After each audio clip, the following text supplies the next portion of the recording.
Adventure 8. The Adventure of the Devil's Foot.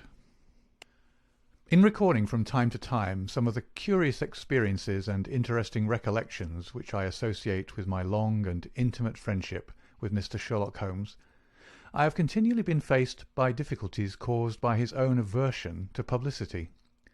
To his sombre and cynical spirit, all popular applause was always abhorrent, and nothing amused him more at the end of a successful case than to hand over the actual exposure to some orthodox official, and to listen with a mocking smile to the general chorus of misplaced congratulation.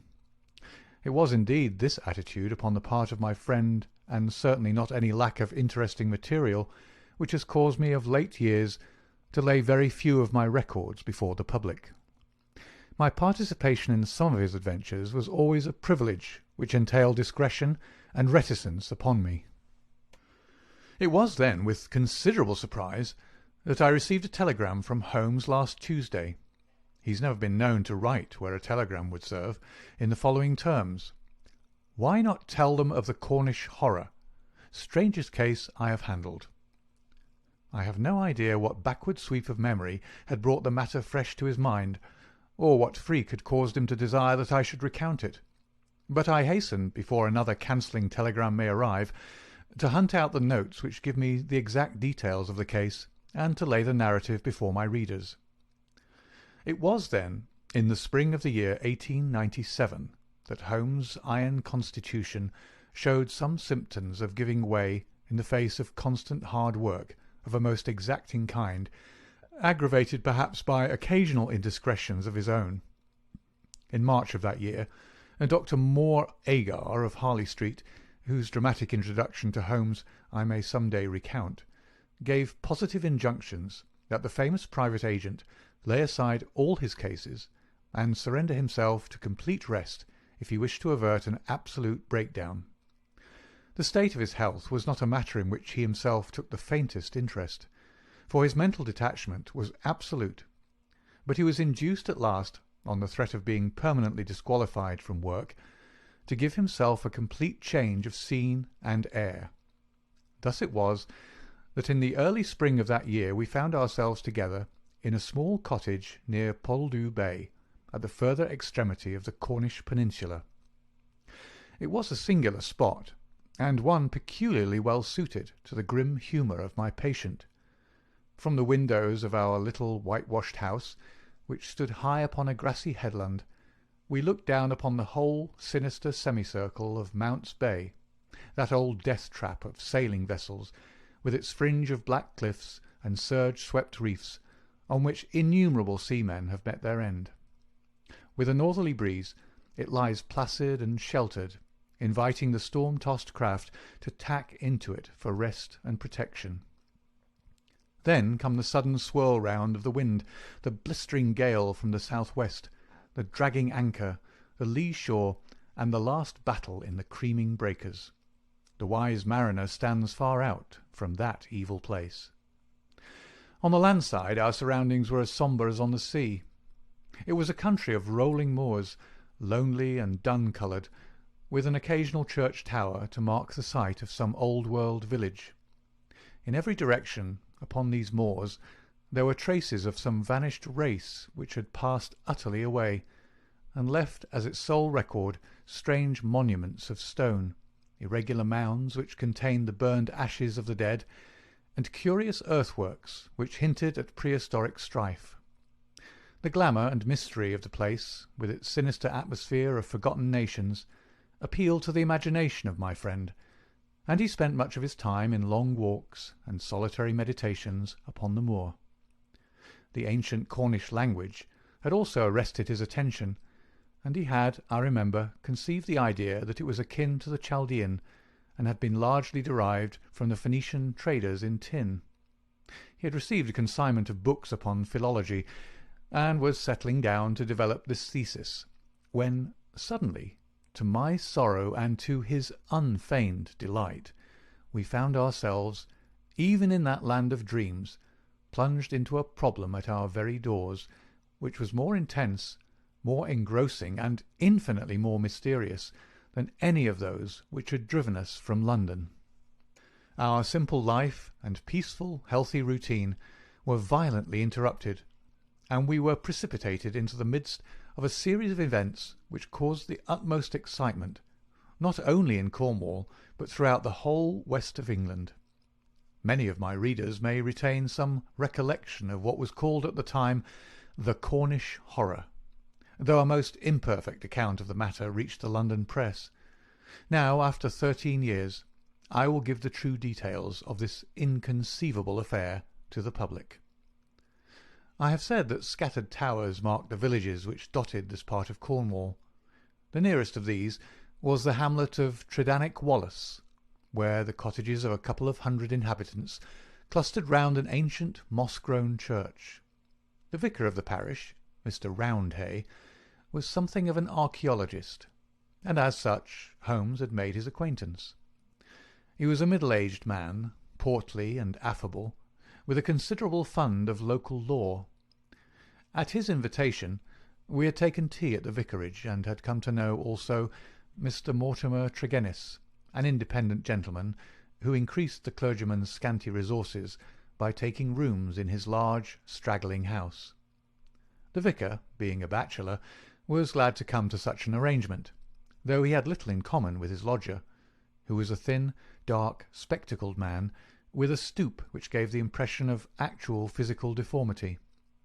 I remember that during our short visit we found the vicar garrulous, but his lodger strangely reticent, a sad-faced, introspective man, sitting with averted eyes, brooding apparently upon his own affairs.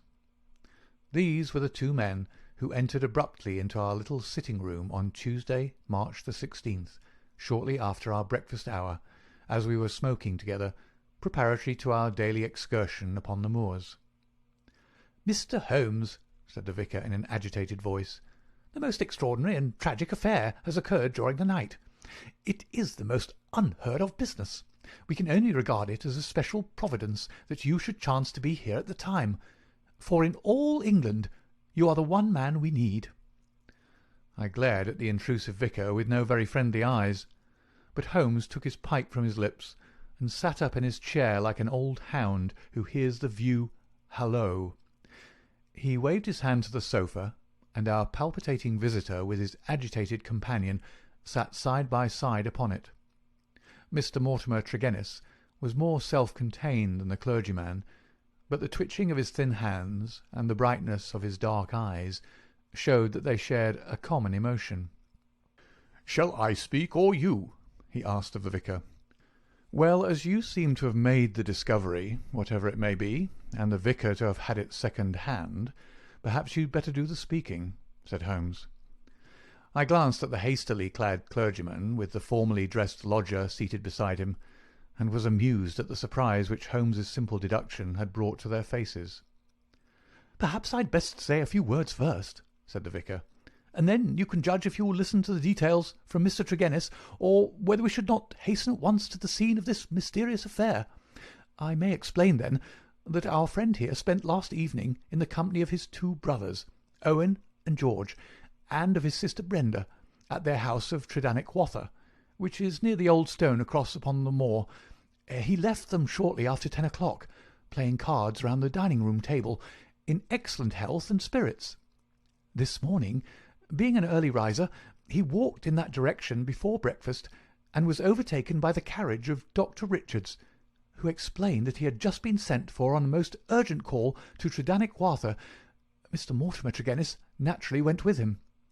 When he arrived at Tredannick Waller, he found an extraordinary state of things.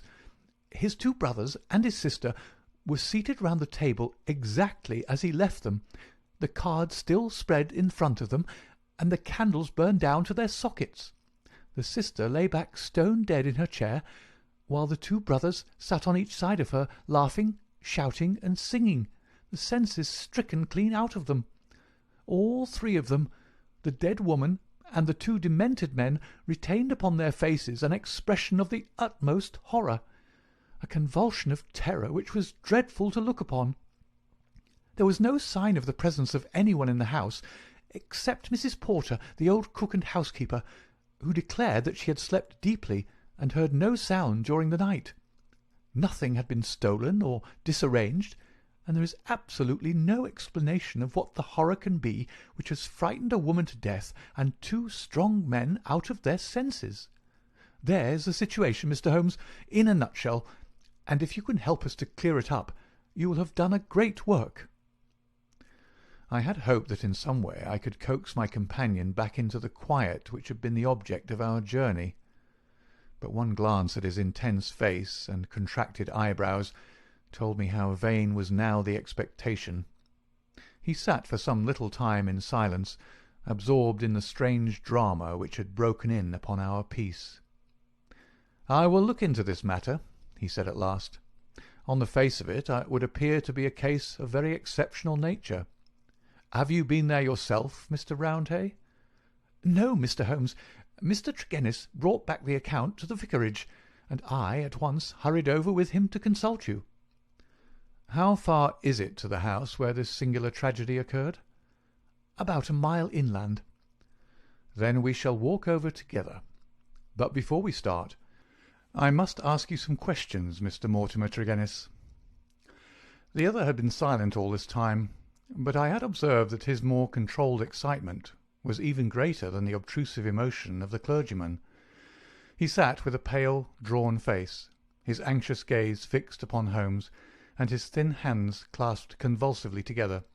His pale lips quivered as he listened to the dreadful experience which had befallen his family, and his dark eyes seemed to reflect something of the horror of the scene. "Ask what you like, Mr. Holmes," said he eagerly. "It is a bad thing to speak of, but I will answer you the truth." "Tell me about last night." "Well, Mr. Holmes, I supped there, as the vicar has said, and my elder brother George proposed a game of whist afterwards. We sat down about 9 o'clock. It was 10:15 when I moved to go. I left them all round the table, as merry as could be." "Who let you out?" "Mrs. Porter had gone to bed, so I let myself out. I shut the hall door behind me. The window of the room in which they sat was closed, but the blind was not drawn down. There was no change in door or window this morning, or any reason to think that any stranger had been to the house. Yet there they sat, driven clean mad with terror, and Brenda lying dead of fright, with her head hanging over the arm of the chair. I'll never get the sight of that room out of my mind, so long as I live." "The facts as you state them are certainly most remarkable," said Holmes. "I take it that you have no theory yourself which can in any way account for them?" "It's devilish, Mr. Holmes, devilish," cried Mortimer Tregennis. "It is not of this world. Something has come into that room which has dashed the light of reason from their minds. What human contrivance could do that?" "I fear," said Holmes, "that if the matter is beyond humanity, it is certainly beyond me. Yet we must exhaust all natural explanations before we fall back upon such a theory as this. As to yourself, Mr. Tregennis, I take it you were divided in some way from your family since they lived together, and you had some rooms apart." "That is so, Mr. Holmes, though the matter is past and done with. We were a family of tin miners at Redruth, but we sold our venture to a company, and so retired with enough to keep us. I won't deny that there was some feeling about the division of the money, and it stood between us for a time, but it was all forgiven and forgotten, and we were the best of friends together." "Looking back at the evening which you spent together, does anything stand out in your memory as throwing any possible light upon the tragedy? Think carefully, Mr. Tregennis, for any clue which can help me." "There's nothing at all, sir." "Your people were in their usual spirits?" "Never better." "Were they nervous people? Did they ever show any apprehension of coming danger?" "Nothing of the kind." "You have nothing to add, then, which could assist me?" Mortimer Tregennis considered earnestly for a moment. "There is one thing occurs to me," said he at last. "As we sat at the table, my back was to the window, and my brother George, he being my partner at cards, was facing it. I saw him once look hard over my shoulder, so I turned round and looked also. The blind was up and the window shut, but I could just make out the bushes on the lawn, and it seemed to me for a moment that I saw something moving among them. I couldn't even say if it was man or animal, but I just thought there was something there. When I asked him what he was looking at, he told me that he had the same feeling. That is all that I can say." "Did you not investigate?" "No, the matter passed as unimportant." "You left them, then, without any premonition of evil?" "None at all." "I am not clear how you came to hear the news so early this morning." "I am an early riser, and generally take a walk before breakfast. This morning I had hardly started when the doctor in his carriage overtook me. He told me that old Mrs. Porter had sent a boy down with an urgent message. I sprang in beside him and we drove on. When we got there we looked into that dreadful room. The candles and the fire must have burned out hours before, and they had been sitting there in the dark until dawn had broken. The doctor said Brenda must have been dead at least 6 hours. There were no signs of violence. She just lay across the arm of the chair with that look on her face. George and Owen were singing snatches of songs and gibbering like two great apes. Oh, it was awful to see. I couldn't stand it, and the doctor was as white as a sheet. Indeed, he fell into a chair in a sort of faint, and we nearly had him on our hands as well." "Remarkable, most remarkable," said Holmes, rising and taking his hat. "I think perhaps we'd better go down to Tredannick Wather without further delay. I confess that I have seldom known a case which at first sight presented a more singular problem." Our proceedings that first morning did little to advance the investigation. It was marked, however, at the outset by an incident which left the most sinister impression upon my mind. The approach to the spot at which the tragedy occurred is down a narrow, winding country lane. While we made our way along it, we heard the rattle of a carriage coming towards us, and stood aside to let it pass. As it drove by us, I caught a glimpse through the closed window of a horribly contorted, grinning face glaring out at us. Those staring eyes and gnashing teeth flashed past us like a dreadful vision. "My brothers!" cried Mortimer Tregennis, white to his lips. "They are taking them to Helston." We looked with horror after the black carriage lumbering upon its way. Then we turned our steps toward this ill-omened house in which they had met their strange fate. It was a large and bright dwelling, rather a villa than a cottage, with a considerable garden which was already, in that Cornish air, well filled with spring flowers. Towards this garden the window of the sitting-room fronted, and from it, according to Mortimer Tregennis, must have come that thing of evil which had, by sheer horror, in a single instant, blasted their minds. Holmes walked slowly and thoughtfully among the flower-pots, and along the path before we entered the porch.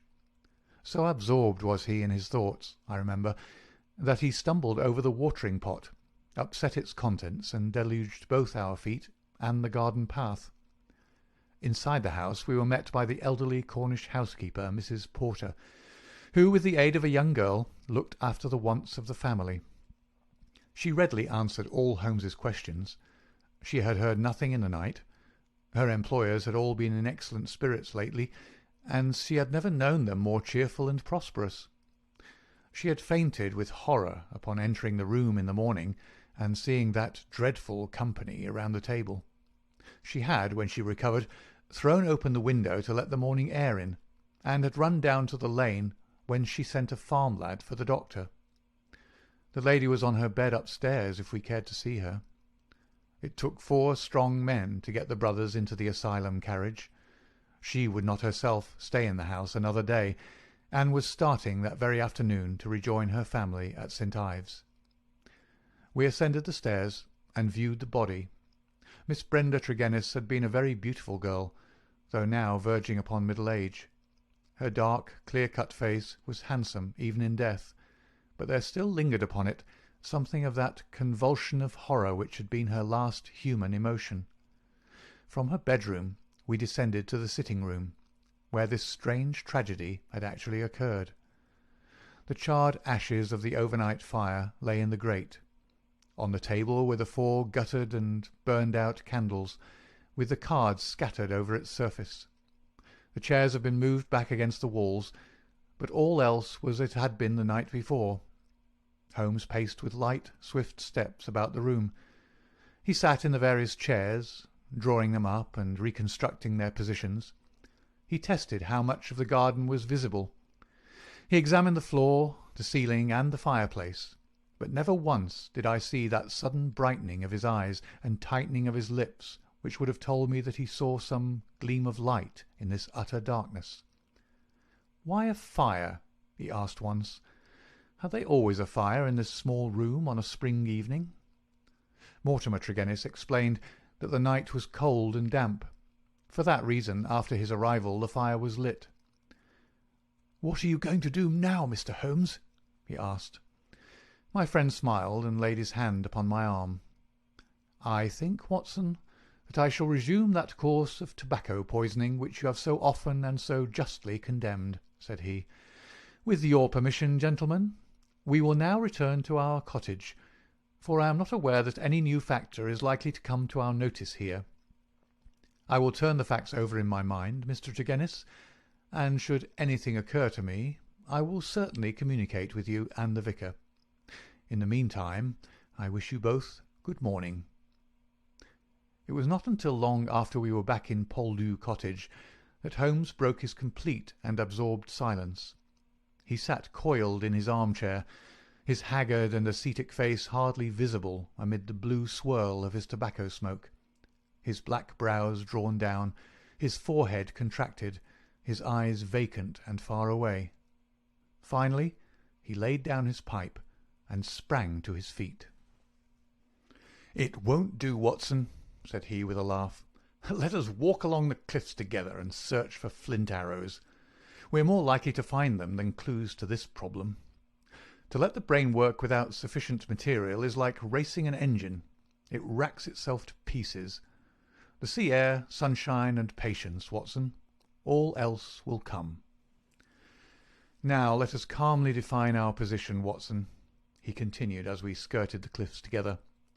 "Let us get a firm grip of the very little which we do know, so that when fresh facts arise we may be ready to fit them into their places.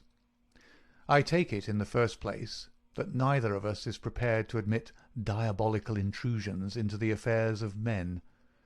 Let us begin by ruling that entirely out of our minds. Very good. There remain 3 persons who have been grievously stricken by some conscious or unconscious human agency. That is firm ground. Now, when did this occur? Evidently, assuming his narrative to be true, it was immediately after Mr. Mortimer Tregennis had left the room. That is a very important point. The presumption is that it was within a few minutes afterwards. The cards still lay upon the table. It was already past their usual hour for bed, yet they had not changed their position or pushed back their chairs. I repeat, then, that the occurrence was immediately after his departure, and not later than 11 o'clock last night. Our next obvious step is to check, so far as we can, the movements of Mortimer Tregennis after he left the room. In this there is no difficulty, and they seem to be above suspicion. Knowing my methods as you do, you were, of course, conscious of the somewhat clumsy water-pot expedient by which I obtained a clearer impress of his foot than might otherwise have been possible. The wet, sandy path took it admirably. Last night was also wet, you will remember, and it was not difficult, having obtained a sample print, to pick out his track among others and to follow his movements. He appears to have walked away swiftly in the direction of the vicarage. If, then, Mortimer Tregennis disappeared from the scene, and yet some outside person affected the card-players, how can we reconstruct that person, and how was such an impression of horror conveyed? Mrs. Porter may be eliminated. She is evidently harmless. Is there any evidence that someone crept up to the garden window and in some manner produced so terrific an effect that he drove those who saw it out of their senses? The only suggestion in this direction comes from Mortimer Tregennis himself, who says that his brother spoke about some movement in the garden. That is certainly remarkable, as the night was rainy, cloudy, and dark. Anyone who had the design to alarm these people would be compelled to place his very face against the glass before he could be seen. There is a 3-foot flower border outside this window. but no indication of a footmark. It is difficult to imagine, then, how an outsider could have made so terrible an impression upon the company, nor have we found any possible motive for so strange and elaborate an attempt. You perceive our difficulties, Watson." "They are only too clear," I answered with conviction. "And yet, with a little more material, we may prove that they are not insurmountable," said Holmes. "I fancy that among your extensive archives, Watson, you may find some which were nearly as obscure. Meanwhile, we shall put the case aside until more accurate data are available, and devote the rest of our morning to the pursuit of Neolithic man." I may have commented upon my friend's power of mental detachment, but never have I wondered at it more than upon that spring morning in Cornwall, when for 2 hours he discoursed upon celts, arrowheads, and shards, as lightly as if no sinister mystery were waiting for his solution. It was not until we had returned in the afternoon to our cottage that we found a visitor awaiting us, who soon brought our minds back to the matter in hand. Neither of us needed to be told who that visitor was. The huge body, the craggy and deeply seamed face with the fierce eyes and hawk-like nose, the grizzled hair which nearly brushed our cottage ceiling, the beard, golden at the fringes and white near the lips save for the nicotine stain from his perpetual cigar, all these were as well known in London as in Africa, and could only be associated with the tremendous personality of Dr. Leon Sterndale, the great lion hunter and explorer. We had heard of his presence in the district, and had once or twice caught sight of his tall figure upon the moorland paths. He made no advances to us, however, nor would we have dreamed of doing so to him, as it was well known that it was his love of seclusion which caused him to spend the greater part of the intervals between his journeys in a small bungalow buried in the lonely wood of Beauchamp-Ariens. Here, amid his books and his maps, he lived an absolutely lonely life, attending to his own simple wants, and paying little apparent heed to the affairs of his neighbours. It was a surprise to me, therefore, to hear him asking Holmes in an eager voice whether he had made any advance in his reconstruction of this mysterious episode. "The county police are utterly at fault," said he, "but perhaps your wider experience has suggested some conceivable explanation. My only claim to being taken into your confidence is that during my many residences here I have come to know this family of Tregennis very well indeed. Upon my Cornish mother's side, I could call them cousins, and their strange fate has naturally been a great shock to me. I may tell you that I have got as far as Plymouth upon my way to Africa, but the news reached me this morning, and I came straight back again to help in the inquiry." Holmes raised his eyebrows. "Did you lose your boat through it?" "I will take the next." "Dear me, that is friendship indeed." "I tell you, they were relatives." "Quite so. Cousins of your mother. Was your baggage aboard the ship?" "Some of it, but the main part at the hotel." "I see. But surely this event could not have found its way into the Plymouth morning papers?" "No, sir. I had a telegram." "Might I ask from whom?" A shadow passed over the gaunt face of the explorer. "You are very inquisitive, Mr. Holmes." "It is my business." With an effort Dr. Sterndale recovered his ruffled composure. "I have no objection to telling you," he said. "It was Mr. Rounday, the vicar, who sent me the telegram which recalled me." "Thank you," said Holmes. "I may say in answer to your original question that I have not cleared my mind entirely on the subject of this case, but that I have every hope of reaching some conclusion. It would be premature to say more." "Perhaps you would not mind telling me if your suspicions point in any particular direction?" "No, I can hardly answer that." "Then I have wasted my time and need not prolong my visit." The famous doctor strode out of our cottage in considerable ill humour, and within 5 minutes Holmes had followed him.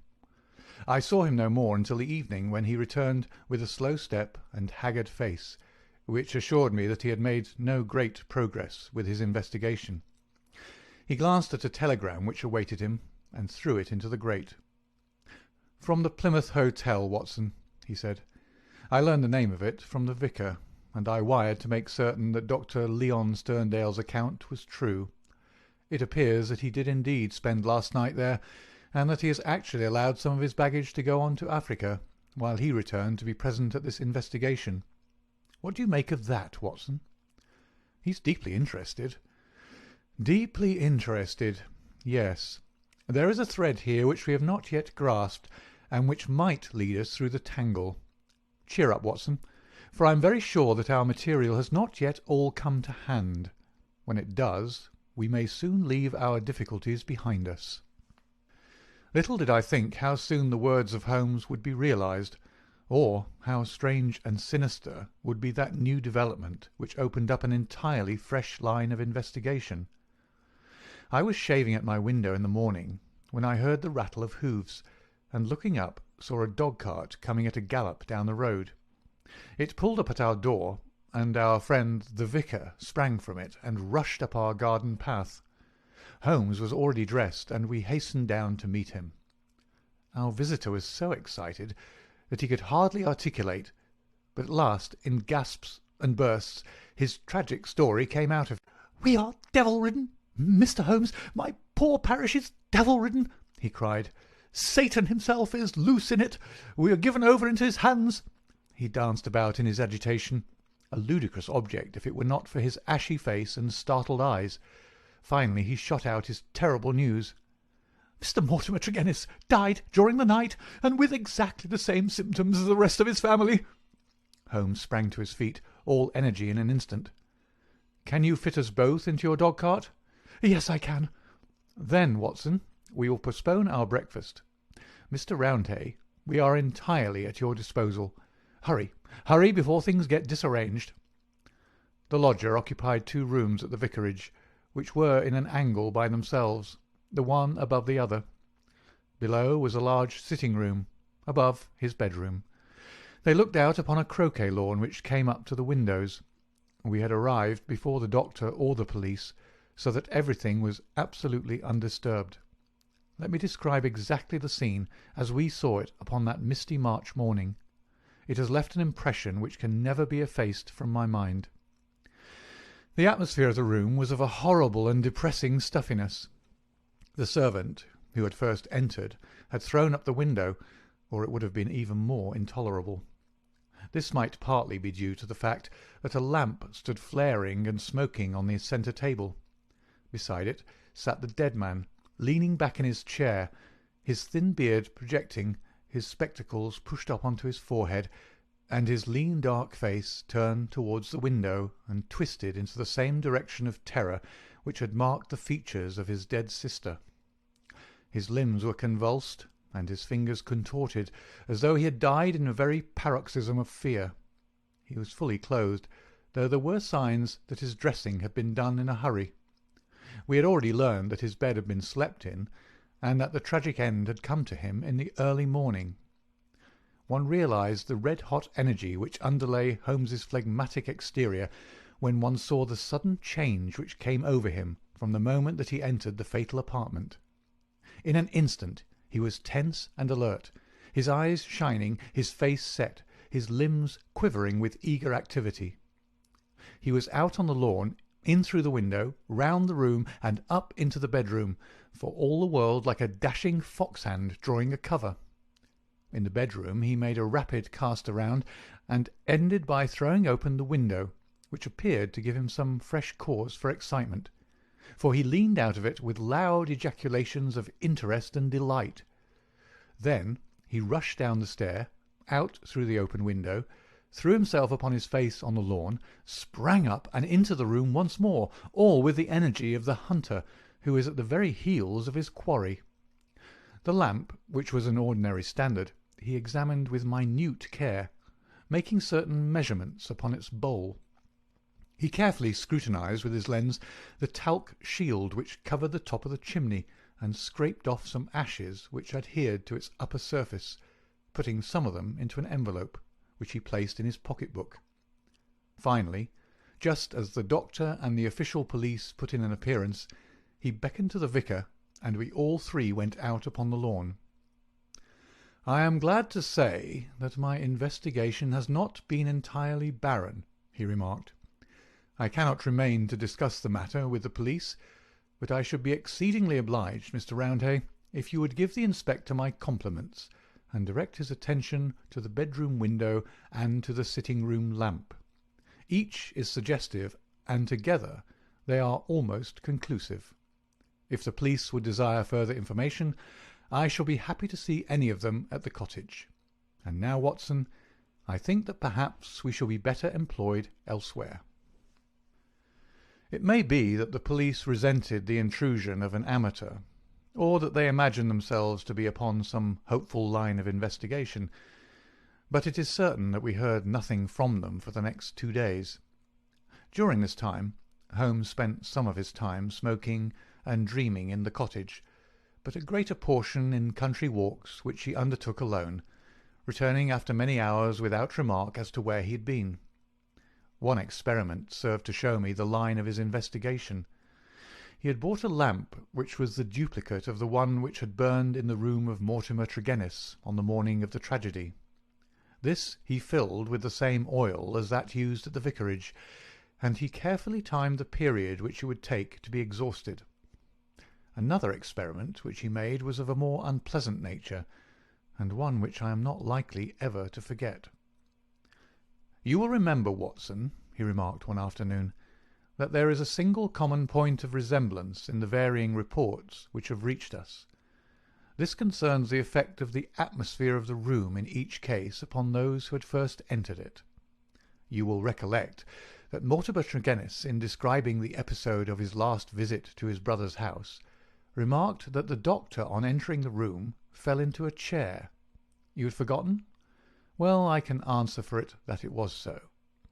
Now, you will remember also that Mrs. Porter, the housekeeper, told us that she herself fainted upon entering the room, and had afterwards opened the window in the second case, that of Mortimer Tregennis himself.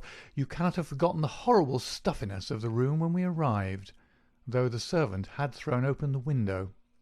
That servant, I found upon inquiry, was so ill that she had gone to her bed.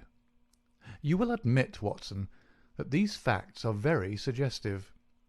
In each case there is evidence of a poisonous atmosphere. In each case, also, there is combustion going on in the room. In the one case a fire, in the other a lamp. The fire was needed, but the lamp was lit, as a comparison of the oil consumed will show, long after it was broad daylight. Why? Surely because there is some connection between 3 things: the burning, the stuffy atmosphere, and, finally, the madness or death of those unfortunate people. That is clear, is it not? It would appear so. At least we may accept it as a working hypothesis. We will suppose, then, that something was burned in each case which produced an atmosphere causing strange toxic effects. Very good. In the first instance, that of the Tregennis family, this substance was placed in the fire. Now the window was shut, but the fire would naturally carry fumes to some extent up the chimney. Hence one would expect the effects of the poison to be less than in the second case, where there was less escape for the vapour. The result seems to indicate that it was so, since in the first case only the woman, who had presumably the more sensitive organism, was killed, the others exhibiting that temporary or permanent lunacy which is evidently the first effect of the drug. In the second case the result was complete. The facts, therefore, seem to bear out the theory of a poison which worked by combustion. With this train of reasoning in my head, I naturally looked about in Mortimer Tregennis's room to find some remains of this substance. The obvious place to look was the talc shelf, or smoke guard of the lamp. There, sure enough, I perceived a number of flaky ashes, and round the edges a fringe of brownish powder, which had not yet been consumed. Half of this I took as you saw, and I placed it in an envelope. Why half, Holmes? It is not for me, my dear Watson, to stand in the way of the official police force. I leave them all the evidence which I found. The poison still remained upon the talc, had they the wit to find it. Now, Watson, we will light our lamp. We will, however, take the precaution to open our window to avoid the premature decease of two deserving members of society, and you will seat yourself near that open window in an armchair, unless, like a sensible man, you determine to have nothing to do with the affair. Oh, you will see it out, will you? I thought I knew my Watson. This chair I will place opposite yours, so that we may be the same distance from the poison and face to face. The door we will leave ajar. Each is now in a position to watch the other and to bring the experiment to an end should the symptoms seem alarming. Is that all clear? Well then, I take our powder, or what remains of it, from the envelope, and I lay it above the burning lamp. So. Now, Watson, let us sit down and await developments. They were not long in coming. I had hardly settled in my chair before I was conscious of a thick, musky odour, subtle and nauseous. At the very first whiff of it, my brain and my imagination were beyond all control. A thick black cloud swirled before my eyes, and my mind told me that in this cloud, unseen as yet, but about to spring out upon my appalled senses, lurked all that was vaguely horrible, all that was monstrous and inconceivably wicked in the universe. Vague shapes swirled and swam amid the dark cloud-bank, each a menace and a warning of something coming, the advent of some unspeakable dweller upon the threshold, whose very shadow would blast my soul. A freezing horror took possession of me. I felt that my hair was rising, that my eyes were protruding, that my mouth was opened and my tongue like leather. The turmoil within my brain was such that something must surely snap. I tried to scream, and was vaguely aware of some hoarse croak which was my own voice, but distant and detached from myself. At the same moment, in some effort of escape, I broke through that cloud of despair and had a glimpse of Holmes's face, white, rigid, and drawn with horror, the very look which I had seen upon the features of the dead. It was that vision which gave me an instant of sanity and of strength. I dashed from my chair, threw my arms round Holmes, and together we lurched through the door, and an instant afterwards had thrown ourselves down upon the grass plot, and were lying side by side, conscious only of the glorious sunshine which was bursting its way through the hellish cloud of terror which had girt us in. Slowly it rose from our souls like the mists from a landscape, until peace and reason had returned, and we were sitting upon the grass, wiping our clammy foreheads and looking with apprehension at each other to mark the last traces of that terrific experience which we had undergone. "Upon my word, Watson," said Holmes at last with an unsteady voice, "I owe you both my thanks and an apology. It was an unjustifiable experiment, even for one's self, and doubly so for a friend. I'm really very sorry." "You know," I answered with some emotion, for I have never seen so much of Holmes's heart before, "that it is my greatest joy and privilege to help you." He relapsed at once into the half-humorous, half-cynical vein which was his habitual attitude to those about him. "It would be superfluous to drive us mad, my dear Watson," said he. "A candid observer would certainly declare that we were so already before we embarked upon so wild an experiment. I confess that I never imagined that the effect would be so sudden and so severe." He dashed into the cottage, and, reappearing with the burning lamp held at full arm's length, he threw it among a bank of brambles. "We must give the room a little time to clear. I take it, Watson, that you have no longer a shadow of a doubt as to how these tragedies were produced?" "None whatever." "But the cause remains as obscure as before. Come into the arbour here and let us discuss it together. That villainous stuff seems still to linger round my throat. I think we must admit that all the evidence points to this man Mortimer Tregennis having been the criminal in the first tragedy, though he was the victim in the second one. We must remember, in the first place, that there is some story of a family quarrel followed by a reconciliation. How bitter that quarrel may have been, or how hollow the reconciliation, we cannot tell. When I think of Mortimer Tregennis, with the foxy face and the small, shrewd, beady eyes behind the spectacles, he is not a man whom I should judge to be of a particularly forgiving disposition. Well, in the next place, you will remember that this idea of someone moving in the garden, which took our attention for a moment from the real cause of the tragedy, emanated from him. He had a motive in misleading us. Finally, if he did not throw the substance into the fire at the moment of leaving the room, who did do so? The affair happened immediately after his departure. Had anyone else come in, the family would certainly have risen from the table. Besides, in peaceful Cornwall, visitors did not arrive after 10 o'clock at night. We may take it, then, that all the evidence points to Mortimer Tregennis as the culprit. Then his own death was suicide.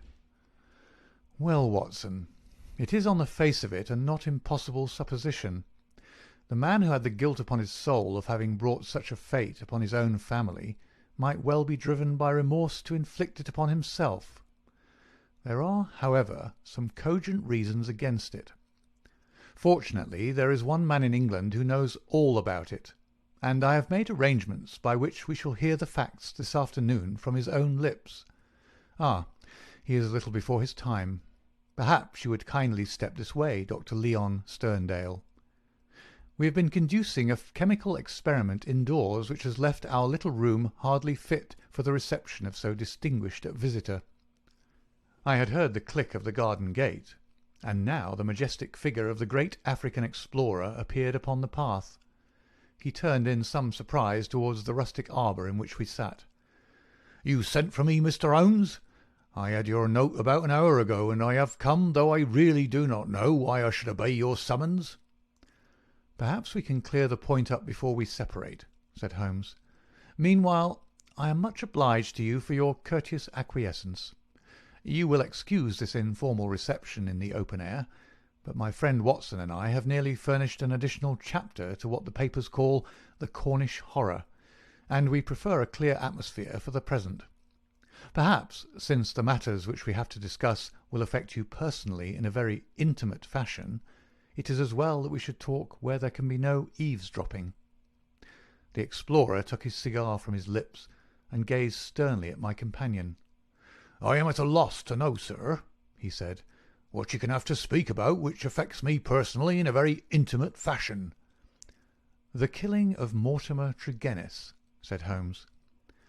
For a moment I wished that I were armed. Sterndale's fierce face turned to a dusky red. His eyes glared, and the knotted, passionate veins started out in his forehead, while he sprang forward with clenched hands toward my companion. Then he stopped, and with a violent effort he resumed a cold, rigid calmness, which was perhaps more suggestive of danger than his hot-headed outburst. "I've lived so long among savages and beyond the law," said he, "that I've got me into the way of being a law to myself. You would do well, Mr. Holmes, not to forget it, for I have no desire to do you an injury." "Nor have I any desire to do you an injury, Dr. Sterndale. Surely the clearest proof of it is that, knowing what I know, I have sent for you and not for the police." Sterndale sat down with a gasp, overawed for perhaps the first time in his adventurous life. There was a calm assurance of power in Holmes's manner which could not be withstood. Our visitor stammered for a moment, his great hands opening and shutting in his agitation. "What do you mean?" he asked at last. "If this is a bluff upon your part, Mr. Holmes, you've chosen a bad man for your experiment. Let us have no more beating about the bush. What do you mean?" "I will tell you," said Holmes, "and the reason why I tell you is that I hope frankness may beget frankness. What my next step may be will depend entirely upon the nature of your own defence." "My defence?" "Yes, sir." "My defence against what?" "Against the charge of killing Mortimer Tregennis." Sterndale mopped his forehead with his handkerchief. "Upon my word, you're getting on," said he. "Do all your successes depend upon the prodigious power of bluff?" "The bluff," said Holmes sternly, "is upon your side, Dr. Leon Sterndale, and not upon mine. As a proof I will tell you some of the facts upon which my conclusions are based. Of your return from Plymouth, allowing much of your property to go on to Africa, I will say nothing, save that it first informed me that you were one of the factors which are to be taken into account in reconstructing this drama. I came back. I have heard your reasons, and regard them as unconvincing and inadequate. We will pass that. You came down here to ask me whom I suspected. I refused to answer you. You then went to the vicarage, waited outside it for some time, and finally returned to your cottage. How do you know that? I followed you. I saw no one. That is what you may expect to see when I follow you. You spent a restless night at your cottage, and you formed certain plans, which in the early morning you proceeded to put into execution. Leaving your door just as day was breaking, you filled your pocket with some reddish gravel that was lying heaped beside your gate. Sterndale gave a violent start, and looked at Holmes in amazement. You then walked swiftly for the mile which separated you from the vicarage. You were wearing, I may remark, the same pair of ribbed tennis shoes which are at the present moment upon your feet. At the vicarage you passed through the orchard and the side hedge, coming out under the window of the lodger Tregennis. It was now daylight, but the household was not yet stirring. You drew some of the gravel from your pocket, and you threw it up at the window above you. Sterndale sprang to his feet. "I believe that you are the devil himself!"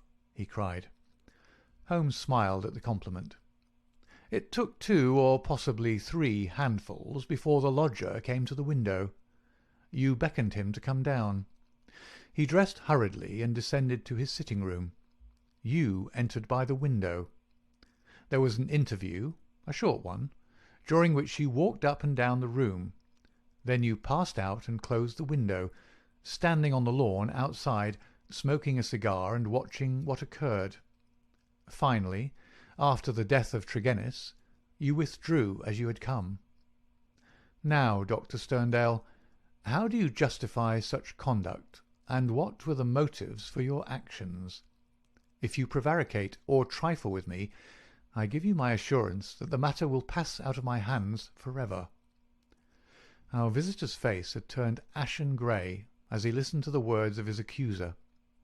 Now he sat for some time in thought, with his face sunk in his hands. Then, with a sudden impulsive gesture, he plucked a photograph from his breast pocket and threw it on the rustic table before us. "That is why I've done it," said he. It showed the bust and face of a very beautiful woman. Holmes stooped over it. "Brenda Tregennis," said he. "Yes, Brenda Tregennis," repeated our visitor. "For years I've loved her. For years she loved me. There is the secret of that Cornish seclusion which people have marvelled at. It has brought me close to the one thing on earth that was dear to me. I could not marry her, for I have a wife who has left me for years, and yet whom, by the deplorable laws of England, I could not divorce. For years Brenda waited. For years I waited. And this is what we have waited for." A terrible sob shook his great frame, and he clutched his throat under his brindled beard. Then, with an effort, he mastered himself and spoke on. "The vicar knew. He was in our confidence. He would tell you that she was an angel upon earth. That was why he telegraphed to me, and I returned. What was my baggage or Africa to me when I learned that such a fate had come upon my darling? There you have the missing clue to my action, Mr. Holmes." "Proceed," said my friend. Dr. Sterndale drew from his pocket a paper packet and laid it upon that table. On the outside was written "Radix Pedis Diaboli," with a red poison label beneath it. He pushed it toward me. "I understand that you are a doctor, sir. Have you ever heard of this preparation?" "Devil's foot root? No, I've never heard of it." "It is no reflection upon your professional knowledge," said he, "for I believe that, save for one sample in a laboratory at Buda, there is no other specimen in Europe. It has not yet found its way either into the pharmacopoeia or into the literature of toxicology.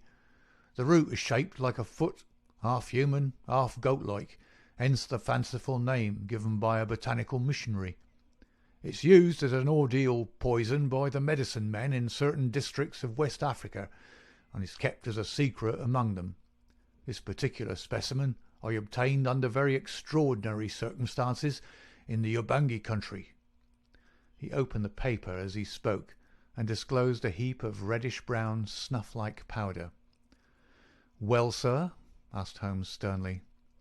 "I'm about to tell you, Mr. Holmes, all that actually occurred, for you already know so much that it's clearly to my interest that you should know all. I've already explained the relationship in which I stood to the Tregennis family. For the sake of the sister, I was friendly with the brothers. There was a family quarrel about money which estranged this man Mortimer, but it was supposed to be made up, and I afterwards met him as I did the others. He was a sly, subtle, scheming man, and several things arose which gave me a suspicion of him, but I had no cause for any positive quarrel. One day, only a couple of weeks ago, he came down to my cottage, and I showed him some of my African curiosities. Among other things, I exhibited this powder, and I told him of its strange properties, how it stimulates those brain centres which control the emotion of fear, and how either madness or death is the fate of the unhappy native who is subjected to the ordeal by the priest of his tribe. I told him also how powerless European science would be to detect it. How he took it, I cannot say, for I never left the room, but there is no doubt that it was then, while I was opening cabinets and stooping to boxes, that he managed to abstract some of that devil's foot root. I well remember how he plied me with questions as to the amount and the time that he was needed for its effect, but I little dreamed that he could have a personal reason for asking. I thought no more of this matter until the vicar's telegram reached me at Plymouth. This villain had thought that I would be at sea before the news could reach me, and that I should be lost for years in Africa. But I returned at once, of course. I couldn't listen to the details without feeling assured that my poison had been used.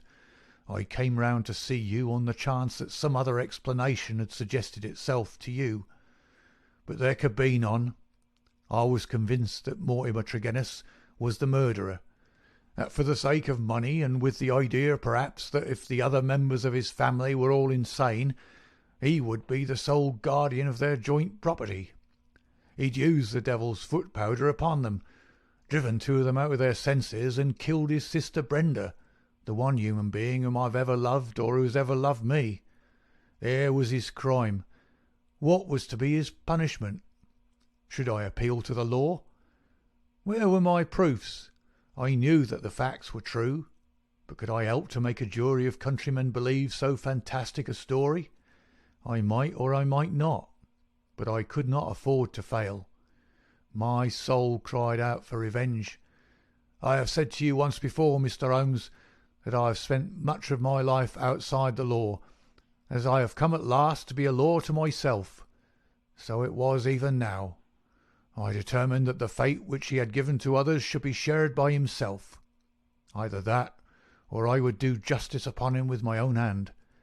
In all England there can be no man who sets less value upon his own life than I do at the present moment. Now, I have told you all. You have yourself supplied the rest. I did as you say, after a restless night, set off early from my cottage. I foresaw the difficulty of arousing him, so I gathered some gravel from the pile which you have mentioned, and I used it to throw up to his window. He came down and admitted me through the window of the sitting-room. I laid his offence before him. I told him that I had come both as judge and executioner. The wretch sank into a chair, paralysed at the sight of my revolver. I lit the lamp, but the powder above it, and stood outside the window, ready to carry out my threat to shoot him should he try to leave the room. In 5 minutes he died. My God, how he died! But my heart was flint, for he endured nothing which my innocent darling had not felt before him. There's my story, Mr. Holmes. Perhaps if you loved a woman, you'd have done as much yourself. At any rate, I'm in your hands. You can take what steps you like. As I've already said, there's no man living who can fear death less than I do." Holmes sat for some little time in silence. "What were your plans?" he asked at last. I had intended to bury myself in Central Africa. My work there is but half finished." "Go and do the other half," said Holmes. "I, at least, am not prepared to prevent you." Dr. Sterndale raised his giant figure, bowed gravely, and walked from the arbour. Holmes lit his pipe and handed me his pouch. "Some fumes which are not poisonous would be a welcome change," said he. "I think you must agree, Watson, that it is not a case in which we are called upon to interfere. Our investigation has been independent, and our action shall be so also. You would not denounce the man?" "Certainly not," I answered. "I have never loved, Watson, but if I did, and if the woman I loved had met such an end, I might act even as our lawless lion hunter has done. Who knows? Well, Watson, I will not offend your intelligence by explaining what is obvious. The gravel upon the window-sill was, of course, the starting point of my research. It was unlike anything in the vicarage garden. Only when my attention had been drawn to Dr. Sterndale and his cottage did I find its counterpart. The lamp, shining in broad daylight, and the remains of powder upon the shield were successive links in a fairly obvious chain. And now, my dear Watson, I think we may dismiss the matter from our mind, and go back with a clear conscience to the study of those Chaldean roots which are surely to be traced in the Cornish branch of the great Celtic speech. End of the adventure of the Devil's Foot.